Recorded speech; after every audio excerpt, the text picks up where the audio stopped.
My name's Ben, I'm a music teacher, and for my thought of the day, I've decided to talk about music. Go figure. But really, I've decided to talk about how the pandemic, in stripping away ease of access to music, in silencing it, gives us rich and fertile ground for discussion of what makes it so special, why we miss it, and why we need it now more than ever. So here are a few snapshots from the past 12 months and the things I've learnt and relearnt about music through these recollections. March 2020. My first really big concert as director of music is one of the first things to be cancelled. Vivaldi's Gloria and 3 big orchestral works up in smoke after one phone call. It really stings, but I soon remember that the rehearsals were still so worth it. Indeed, I remember that the fondest, most formative memories musicians have are more often found in rehearsals than in the big performance itself. After all, isn't making the journey always more exciting than reaching the destination? April. We're just getting to grips with Zoom for our music groups, and a pupil in Year 9 asks why we all need to be muted. So, naturally, I ask everyone to unmute and play a C major scale in time with my conducting. It's like something out of a Bernard Herrmann soundtrack. No one's in time, a flautist too close to the mic is cutting in and out with a sound like a dental drill, and a few clearly haven't tuned since the pandemic hit. But we laugh. It's good to see my pupils having fun at a time when fun is in short supply. Music is often made with great emotional heft in mind, true, but sometimes we forget just how much fun we're allowed to have, how stupid we're permitted to be when making it. Music should be fun. June. I'm creating the audio edit for our first virtual orchestra performance. There are over 100 individual audio files to organise. Now, that's an often arduous process, but I found there's a lot to love. Firstly, everyone has to clap at the beginning to help me sync the tracks. Have you ever wondered what 100 people clapping once at the same time sounds like? Well, it sounds like this. Isn't that just delicious? Secondly, the sounds you hear bookending the music are so fascinating. The hiss of air being recorded in all those living rooms, the deep thub of saxophone keys, tiny squeaks from bowed strings as violinists position their fingers in place for the first bar. A Year 7 pipes up with, "Well, that went better than expected," at the end of his take. The sound of all this random activity is electric, and oddly more moving than the music itself. This reminds me why live performance is so vital. The music itself may be superhuman in its scope, but the true magic comes from knowing that humans are busy tinkering away behind the scenes to make that music.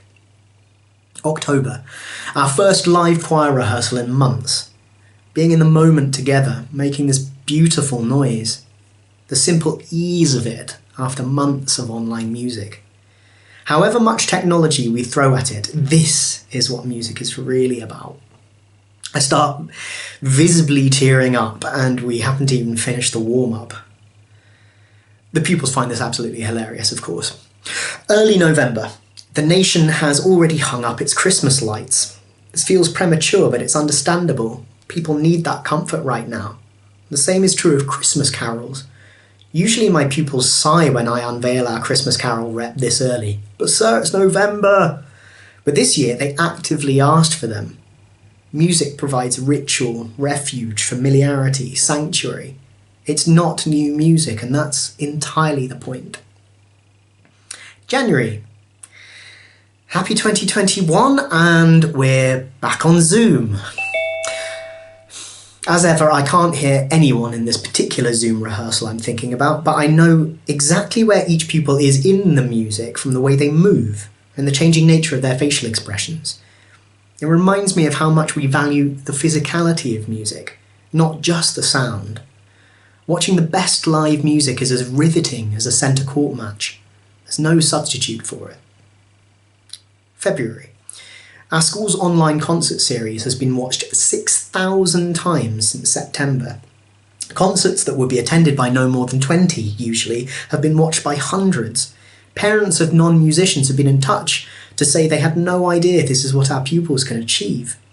The process of making music together is sometimes dimmed by technology, but the capacity technology has to allow music to reach more hearts and minds is staggering.